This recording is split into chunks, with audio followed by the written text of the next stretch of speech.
Youssouf, l'enfant trahi par ses propres frères. Partie 2. Youssouf fut sauvé du puits par des marchands. Ils lui donnèrent de l'eau et de la nourriture pour se restaurer après la trahison de ses propres frères. Ces marchands décidèrent de l'emmener dans le sud de l'Égypte pour le vendre comme esclave. Le voyage fut éprouvant, traversant des dunes de sable à perte de vue, sous un soleil brûlant. Pendant ce périple épuisant à travers le désert, Youssouf, malgré sa souffrance, garda espoir. Arrivé au grand marché des esclaves égyptiens, Youssouf fut acheté par Potiphar, un officier important de la garde royale.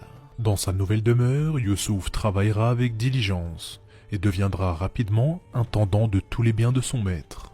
Quelques années plus tard, Youssouf a bien grandi. Malheureusement, la femme de Potiphar tenta de le séduire, et face à son refus, elle l'accusera de fausse agression. Youssouf fut injustement jeté en prison, où il interprétera les rêves de 2 serviteurs du pharaon. Quand ses prédictions se réalisèrent, sa réputation parvint jusqu'au souverain, et il le fera directement sortir de prison. Le pharaon, troublé par ses propres rêves, fit appel à Youssouf, qui les interprétera comme annonçant 7 ans d'abondance, suivis de 7 ans de famine.